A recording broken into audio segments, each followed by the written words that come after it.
take all, election fraud and the subversion of democracy 2000 to 2008. With Election Day less than 2 weeks away, the McCain campaign stepping up its attacks on frontrunner Barack Obama. The latest polls show Obama leading John McCain in several key swing states and moving to a double-digit lead nationwide. To fight back, the McCain campaigns resorted to several lines of attack on Obama, painting him as a socialist, branding him as anti-American, and using automated robocalls in at least 10 battleground states. In at least one of the robocalls, the McCain campaign highlights Barack Obama's connection to Bill Ayers, the former member of the Weather Underground. Hello, I'm calling for John McCain and the RNC because you need to know that Barack Obama has worked closely with domestic terrorist Bill Ayers, whose organization bombed the U.S. Capitol, the Pentagon, a judge's home, and killed Americans. And Democrats will enact an extreme leftist agenda if they take control of Washington. Barack Obama and his Democratic allies lack the judgment to lead our country. This call was paid for by McCain-Palin 2008 and the Republican National Committee at 202-863-8500. And McCain robocall. The Obama campaign's countering attacks with a robocall of its own that's being released today. It features a small business owner from Wisconsin. Hi, this is Jerry Watermelon calling for the Campaign for Change. I live in Green Bay, and like you, I've been getting sleazy phone calls and mail from John McCain and his supporters viciously and falsely attacking Barack Obama. I used to support John McCain because he honorably served our country, but this year he's running a dishonorable campaign. We know McCain will continue many of Bush's policies, and now he's using George Bush's divisive tactics. In fact, he hired the Bush strategist whose attacks even McCain once called hateful. Barack Obama will turn the page on these negative politics and stand up for the middle class. That's the change we need, and it is why I have changed my mind about John McCain. Join me in voting for Barack Obama. Paid for by the Campaign for Change, a project of the Democratic Party of Wisconsin, 608-255-5172, and authorized by Obama for America. David Corn joins us now. He's the Washington bureau chief of Mother Jones magazine. His latest article is called The Right's Final Attack. Obama is a black, Muslim, anti-Christian socialist plotting with an evil Jewish billionaire. He joins us on the phone from Washington. Welcome to Democracy Now!, David Corn. What's going on with these robocalls? Well, I was just reading the Boston Globe. They're referring to it as John McCain's last desperate tactics. They try to make it sound in these calls like Barack Obama right now, when he's not campaigning, is in league with domestic terrorists who are trying to kill you and your family. I mean, that's the impression they're trying to give, which is why they are completely false.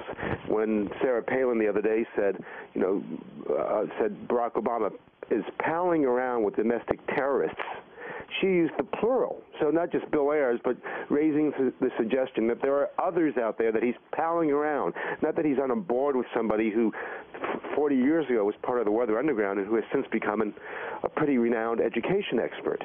So, I mean, they're really trying to play on people's fears.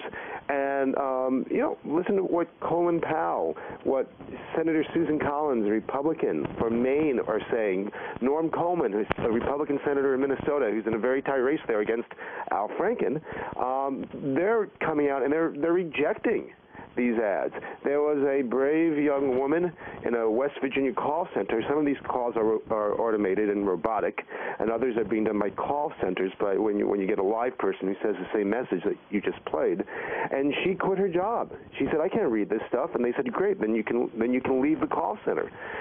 So there is a big, I think, reaction to this, and these are, of course, the same type of calls that were done against John McCain in 2000 by even some of the same firms working for the George Bush campaign at the time. And I'm kind of heartened in a way by the amount of opposition the calls have generated from even within the Republican Party. Like who?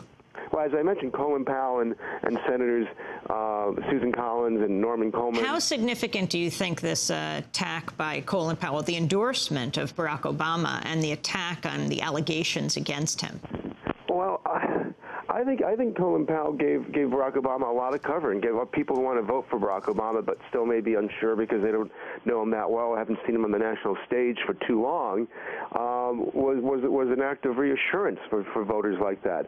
I was talking to someone who works for Fox News who doesn't want Obama to win and said he thought it was a 1% difference, Colin Powell coming out and endorsing Barack Obama. And certainly, it took up a day or two of media coverage that John McCain desperately needs because he is running out of time. Every day that we're talking about something other than, John McCain's, positive assets to be president is a bad day for the McCain campaign.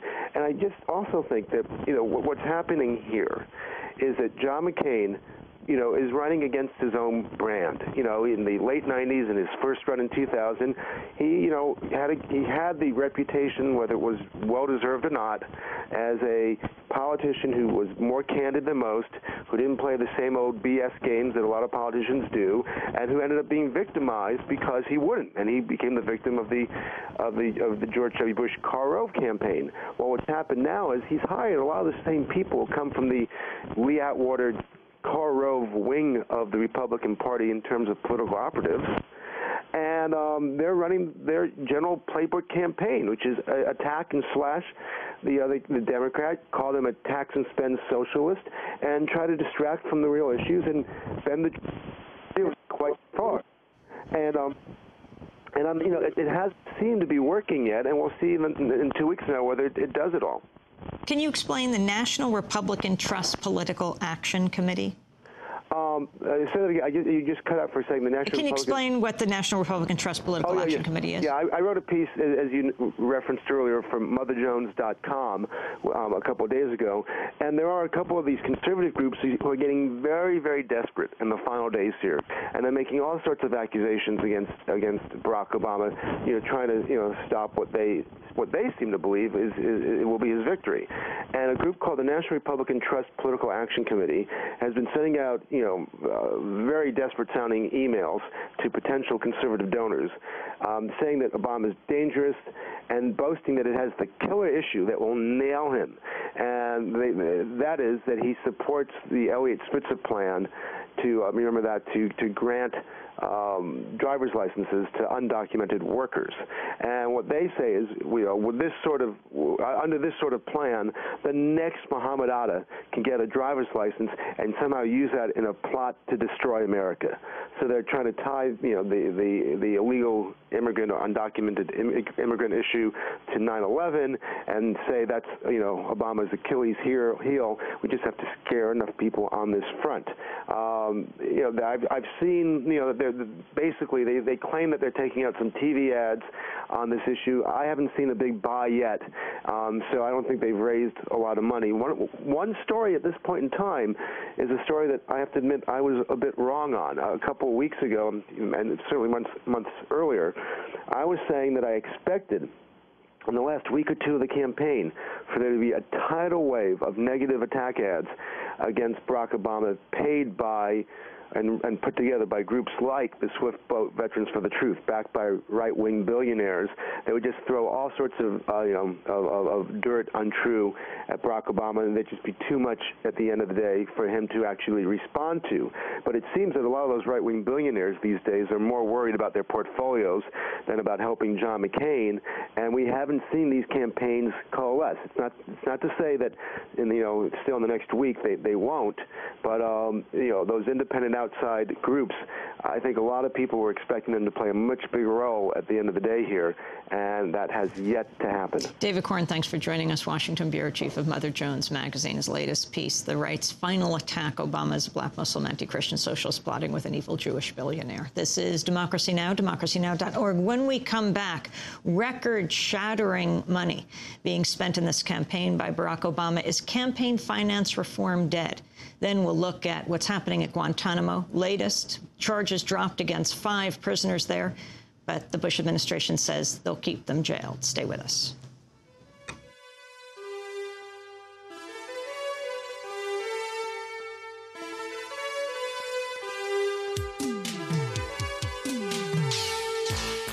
What's the matter, people?